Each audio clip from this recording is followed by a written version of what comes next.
që edhe përtej kësaj sfide që kemi javën e ardhshme është shpresë dhënëse për bashkëpunimin, bashkëveprimin ndërmjet qeverisë dhe opozitës në legjislaturën e 10. Ky takim nuk vjen vetëm pas takimit të parë që kishim në kryeministri, por vjen edhe pas takimit që ka pasur kryesia e PDK-s, e cila kishte si kërkesë të prezantuar si ofertë që propozimi i PDK-s të jetë ai i cili shënon fillimin edhe fundin sa i përket presidentit të ri të Republikës Kosovës. Nuk u tha ndonjë emër konkret dhe nuk kishte mundësi për shumë diskutim të thelluar në këtë aspekt. Ndonë se biseduam për zhvillimet dhe situatën politike, jo vetëm në Kosovë, në rajon, por edhe në botë, veç se për temën praktike, politike, institucionale për cilën jemi takuar, nuk u tha ndonjë emër i përveçëm, e që dihet se është thelbësor për rrugën përpara. Tash, lajmi i mirë është që PDK-ja ka vendosur të propozojë një kandidat, dhe kjo natyrisht që jep shpresë për garë interesante në javën e ardhshme, meqense kandidati i propozuar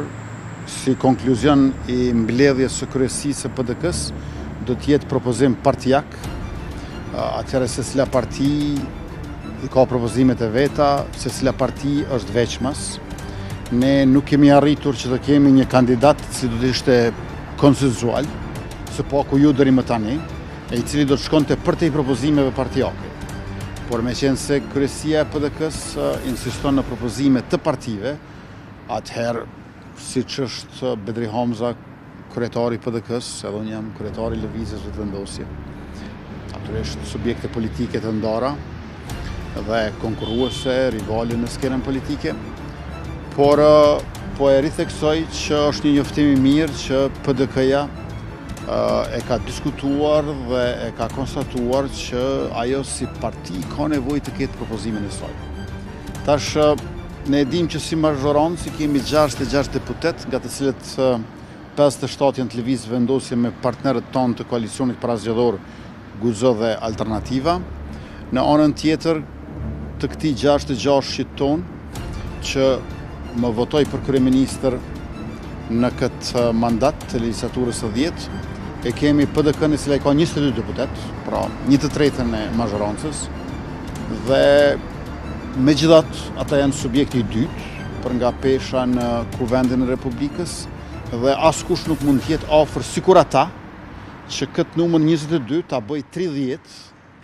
duke shtuar edhe 8 nënshkrime për propozimin që do të jetë nga ana e PDK-s. Ta shohim tash se si do të ecë kjo punë, por në rastin më të keq që aty mund të ndihmojmë ne, ose mund të ndihmoj edhe dikush tjetër, në mënyrë që të kemi garë, sepse ju e dini që gjykimi gjykatës kushtetuese nga periudha para më shumë se një dekade kërkon që të ketë garë. Pra nuk është e mundshme që të ketë një propozim dhe në flet votim për president jetë veç se një emër i përveçëm. Andaj shpresoj që të kemi një garë ku emrat të dihen sa më shpejt, por tash për tash